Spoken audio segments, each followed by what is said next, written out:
সেখান থেকে রেফারির বাসে সম্ভবত আর সেটি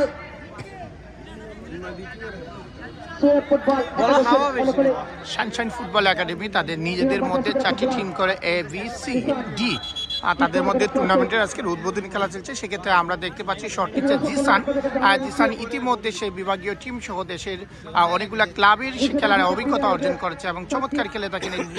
জিসান লেফট ব্যাক হিসাবে খেলে যাচ্ছেন। আমরা জিসানকে দেখতে পাচ্ছি উনি শর্ট নিচ্ছেন, অনেকটা গোলকিপার বরাবর হাতে বল, সেক্ষেত্রে এইবার গোলকিপার মিস করেননি।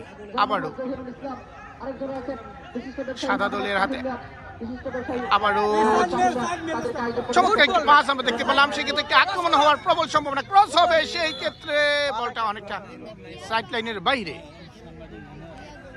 এবং কর্নার কিক। আমরা লাল জার্সি পরিহিত দলের কর্নার কিক দেখতে পাচ্ছি।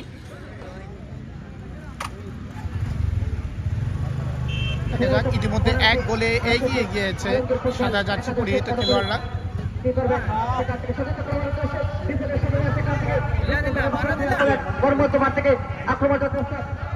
আবার আক্রমণ হওয়ার সম্ভাবনা ছিল, সেই ক্ষেত্রে বল সাইড লাইনের বাইরে, কিপার লিটনের হাতে বল।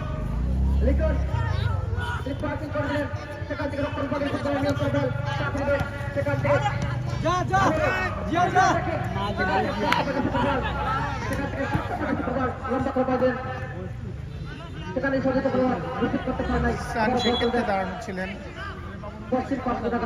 আবারও সাদা দলের অনেক ফেলেছি আবারও বরাবর শট,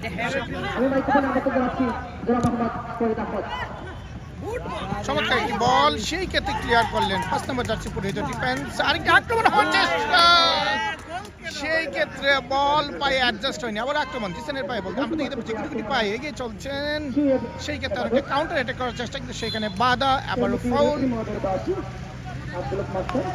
লাল জার্সি পরিহিত খেলোয়াড়দের অনুকূলে।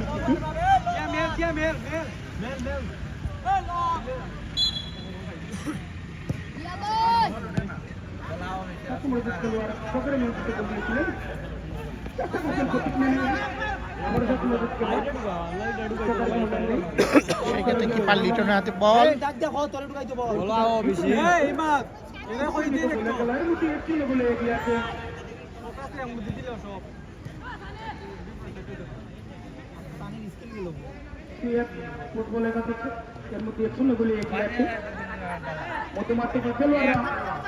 আমাদের কিন্তু বাসের কাছে কাউন্টার আক্রমণ, সেই ক্ষেত্রে কিপার এই ক্ষেত্রে চমৎকার একটি বল ক্লিয়ার করলেন, বল সাইড লাইনের বাইরে, থ্রোয়িং সাদা জার্সি পরিহিত দলের অনুকূলে। একটা বলটি বাইরে যাবে,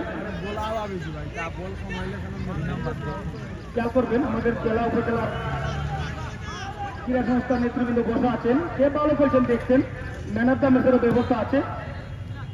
এখান থেকে কিন্তু বাছাই হবে ভালো খেলোয়াড়দেরকে, খেয়াল করবেন। আমাদের অতিথিবৃন্দ আছেন,